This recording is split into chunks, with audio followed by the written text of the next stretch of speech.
1950 के दशक की बात है। द्रविड़ आंदोलन और हिंदी विरोध चरम पर था और इसके प्रचार के लिए इस्तेमाल किया गया सबसे मजबूत माध्यम सिनेमा। 1952 में एक फिल्म ऐसी क्रांति लाई कि डीएमके की विचारधारा घर घर तक पहुंच गई। वहीं से तमिलनाडु की सियासत में एंट्री हुई फिल्मी सितारों की। ये वो दौर था जब लोगों ने पर्दे के हीरो को भगवान बना दिया। एक मुख्यमंत्री की मौत पर पूरा राज्य थम गया था। लोगों ने अपनी जान तक दी। ये वही नेता थीं जिसे भरी विधानसभा में अपमानित किया गया, साड़ी फाड़ दी गई। तब उसने कसम खाई थी कि इस अपमान का बदला तो मुख्यमंत्री बनकर ही लूंगी। नमस्कार, मैं हूं हर्ष और आप देख रहे हैं डिटेल न्यूज इंडिया। किस्से कहानियों के इस एपिसोड में कहानी उन सितारों की जिन्होंने सिनेमा के पर्दे से उतरकर राजनीतिक जमीन पर बिसात बिछाई और बन गए रियल लाइफ के सुपरस्टार।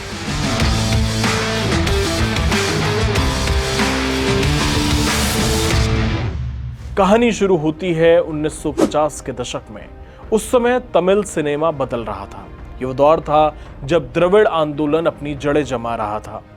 पेरियार और अन्नादुराई एक ऐसी सामाजिक क्रांति की बात कर रहे थे जो ब्राह्मणवाद और हिंदी भाषा के खिलाफ थी। लेकिन इस विचारधारा को आम जनता तक कैसे पहुंचाया जाए, इसके लिए द्रविड़ मुनेत्र कड़गम यानी डीएमके ने चुना अपना सबसे बड़ा हथियार, सिनेमा। और इस हथियार के सबसे तेज धार वाले सिपाही बनकर उभरे एक युवा स्क्रीन राइटर मुथुवेल करुणानिधि। करुणानिधि कोई साधारण लेखक नहीं थे।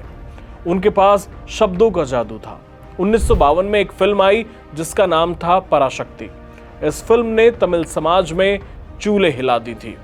एक सीन है जहां फिल्म का नायक मंदिर के पुजारी पर गरजता है। वो नायक सिर्फ डायलॉग नहीं बोल रहा था, वो अन्नादुराई और पेरियार की नास्तिक और तर्कवादी विचारधारा की आग उगल रहा था। करुणानिधि ने तमिल भाषा को एक हथियार बना दिया। उनकी भाषा अलंकृत थी, काव्यात्मक थी और उसमें एक गहरा भाषाई गौरव था। डीएमके के नेता सिर्फ नेता नहीं थे, वे कवि थे, वे नाटककार थे।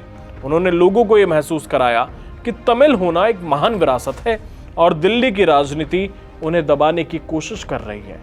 लेकिन जैसे जैसे आंदोलन बढ़ा, एक नया चेहरा सामने आया जिसने सिनेमा के प्रभाव को एक ऐसी ऊंचाई पर पहुंचा दिया जो विश्व इतिहास में विरल ही है। एक ऐसा चेहरा जिसे जनता ने केवल प्यार नहीं किया बल्कि उसकी पूजा की। नाम था मरुथर गोपालन रामचंद्रन, जिन्हें दुनिया एमजीआर के नाम से जानती है। एमजीआर ने जो किया वो किसी चमत्कार से कम नहीं था। उन्होंने अपनी ऑन स्क्रीन छवि को इतनी सावधानी से गढ़ा कि लोग फिल्म और हकीकत के बीच की दीवार ही भूल चुके थे। पर्दे पर वे मक्कल थलागम यानी जनता के राजा थे। उनकी फिल्मों के कुछ नियम थे जो कभी नहीं टूटते थे। एमजीआर कभी सिगरेट नहीं पीते थे, कभी शराब को हाथ नहीं लगाते थे और हमेशा महिलाओं का सम्मान करते थे। वे हमेशा गरीबों के रक्षक और अन्याय के खिलाफ लड़ने वाले हीरो के रूप में दिखाई दिए। इसी छवि के कारण तमिलनाडु में महिला वोट बैंक पर उनका जबरदस्त कब्जा रहा। अगर पर्दे पर एमजीआर किसी को सजा दे रहे हैं तो जनता ये मान लेती थी कि वो आदमी जरूर पापी होगा, उसने कुछ गलत किया होगा। 12 जनवरी 1967 को मद्रास के रामवरन गार्डन में मशहूर अभिनेता एमआर राधा एमजीआर से मिलने उनके घर गए थे। बातचीत के दौरान अचानक राधा ने अपनी रिवॉल्वर निकाली और एमजीआर के बाएं कान के पास गोली मार दी। उन दिनों तमिलनाडु में चुनाव का माहौल भी था। जैसे ही ये खबर फैली, पूरा तमिलनाडु सुलग उठा। लाखों लोग सड़कों पर उतर आए। अस्पतालों के बाहर दुआओं का दौर शुरू हो गया। इस हमले के बाद जब अस्पताल से पट्टियां बंधे हुए एमजीआर की तस्वीर सामने आई तो जनता में उनके प्रति भारी सहानुभूति पैदा हुई। माना जाता है कि इस घटना ने 1967 के चुनावों में उनकी पार्टी डीएमके की जीत में बड़ी भूमिका निभाई थी। जब एमजीआर बीमार पड़े तो हजारों लोगों ने अपना सिर मुंडवा लिया। कुछ ने तो अपनी जान तक देने की कोशिश की। लोगों के लिए वो सिर्फ एक अभिनेता नहीं बल्कि पुराची थलाइवर यानी क्रांतिकारी नेता बन चुके थे। 1970 का दशक आते आते डीएमके के भीतर दो ध्रुव बन चुके थे। एक तरफ करुणानिधि थे जो एक इंटेलेक्चुअल नेता थे, संगठन के माहिर खिलाड़ी थे। दूसरी तरफ एमजीआर थे जिनका सीधा कनेक्शन जनता के दिलों से था। 1972 में दोनों के बीच अनबन हुई और एमजीआर को पार्टी से निकाल दिया गया। करुणानिधि को लगा कि एक अभिनेता संगठन के बिना क्या कर लेगा, लेकिन एमजीआर ने अपनी अलग पार्टी बनाई, AIADMK।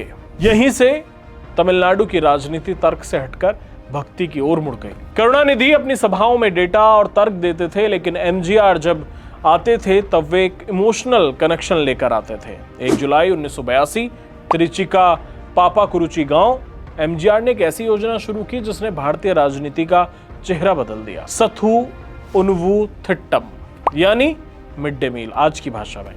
हालांकि कामराज 50 के दशक में ही ये योजना शुरू कर चुके थे, लेकिन एमजीआर का सथु उनवु थिट्टम उस योजना का विस्तार था। इसके तहत बच्चों को अंडा और दाल दिया जाने लगा। उस समय के अर्थशास्त्रियों और प्लानिंग कमीशन ने इस पर हाथ खड़े कर दिए थे। उन्होंने कहा कि राज्य का खजाना खाली हो जाएगा, लेकिन एमजीआर ने कहा कि मैंने गरीबी देखी है, मैं अपने राज्य के बच्चों को भूखा नहीं देख सकता। इस एक योजना ने उन्हें तमिलनाडु की करोड़ों माताओं का मसीहा बना दिया। यही कारण था कि 1987 में अपने निधन तक चुनावी मैदान में उन्हें हरा पाना नामुमकिन था। एमजीआर की मृत्यु के बाद एक विशाल शून्य पैदा हो गया था।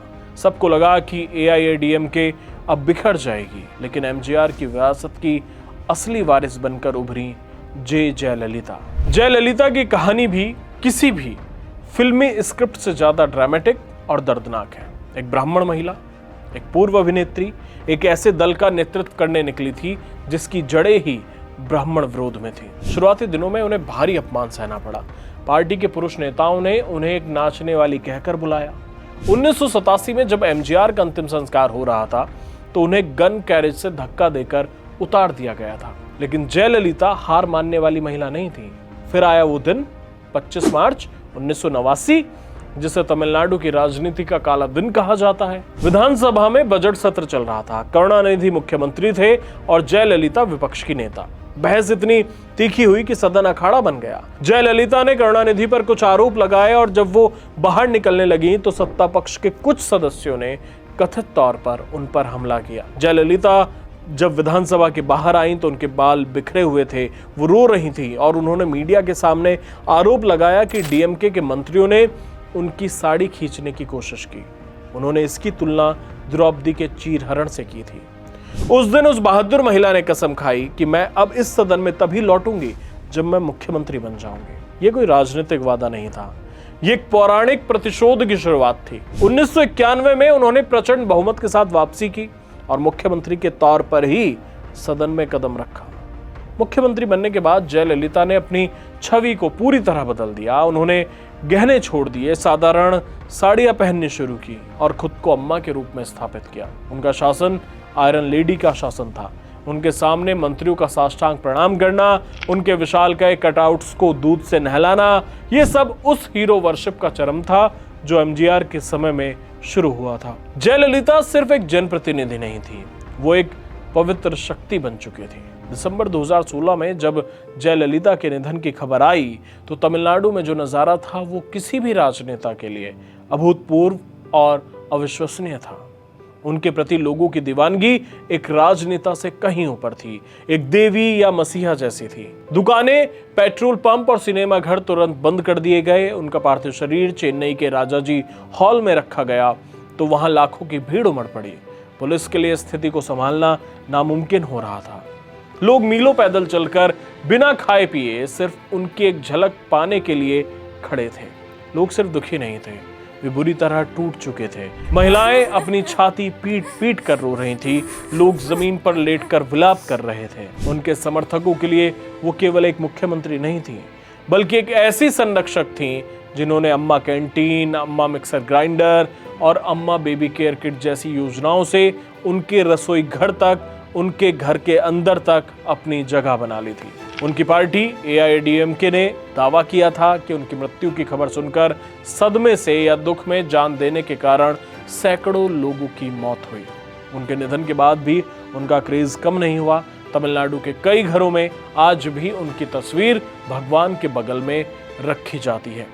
तमिलनाडु में कमल हासन और रजनीकांत जैसे पर्दे के सुपर हीरोज ने भी राजनीति के मैदान में ताल ठोकी, लेकिन उन्हें वो सफलता नहीं मिली जो एमजीआर या जयललिता को मिली थी। तो क्या तमिलनाडु की राजनीति में सिनेमा का युग खत्म हो चुका है। इस विधानसभा चुनाव में सुपरस्टार थलपति विजय सियासी मैदान में ताल ठोक रहे हैं। चुनाव के नतीजे बताएंगे कि तमिलनाडु की रगू से सिने पॉलिटिक्स का नशा उतर चुका है या अब भी बरकरार है। आपको क्या लगता है, हमें कमेंट बॉक्स में जरूर बताइएगा। किससे कहानियों के एपिसोड्स अच्छे लग रहे हैं तो चैनल जरूर सब्सक्राइब कर लीजिए। धन्यवाद। फिर मुलाकात होगी अगले रविवार शाम 6 बजे नए एपिसोड के साथ।